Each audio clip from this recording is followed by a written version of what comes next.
Bonjour à vous, voyageurs du temps et curieux du monde. Bienvenue sur les Chroniques oubliées. Je suis votre narrateur, gardien des Chroniques oubliées. Et l'aventure commence maintenant. Il y a plus de 700 ans, au cœur de l'Afrique de l'Ouest, un roi a ébloui le monde par une richesse si vaste qu'elle dépasse l'imagination.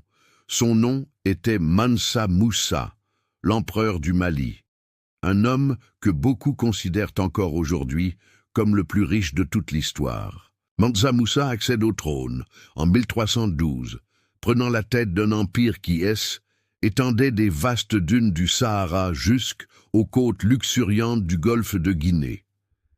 Cet empire contrôlait les routes commerciales vitales du sel, des esclaves, mais surtout de l'or. À cette époque, près de la moitié de tout l'or en circulation dans le monde provenait directement de ces terres, faisant de lui le maître incontesté de la plus précieuse des ressources. En 1324, il entreprend un voyage qui allait marquer l'histoire. Son pèlerinage à la Mecque, il ne voyage pas seul. Une caravane monumentale l'accompagne, composée de dizaines de milliers d'hommes, de centaines de chameaux et d'une quantité phénoménale d'or pur. Cette procession légendaire traversa des milliers de kilomètres de désert, laissant une impression indélébile sur tous ceux qui la croisaient. Son arrivée au Caire fut un événement sans précédent. Mansa Moussa distribua généreusement son or, en offrant aux pauvres, aux marchands et aux dignitaires de la ville.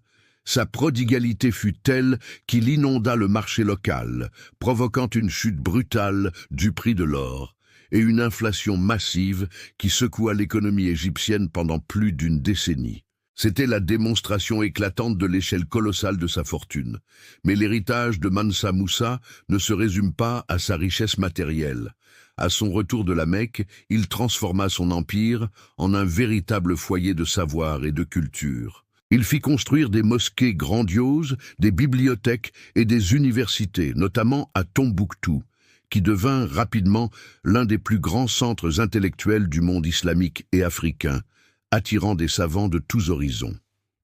Mansa Moussa s'éteint vers 1337, laissant derrière lui un empire non seulement riche, mais aussi respecté pour sa culture et sa puissance. Son histoire est un témoignage puissant de la grandeur de l'Afrique médiévale, un continent de science, de pouvoir et de prospérité. Il reste dans les mémoires comme Mansa Moussa, le roi d'or, l'homme le plus riche de l'histoire.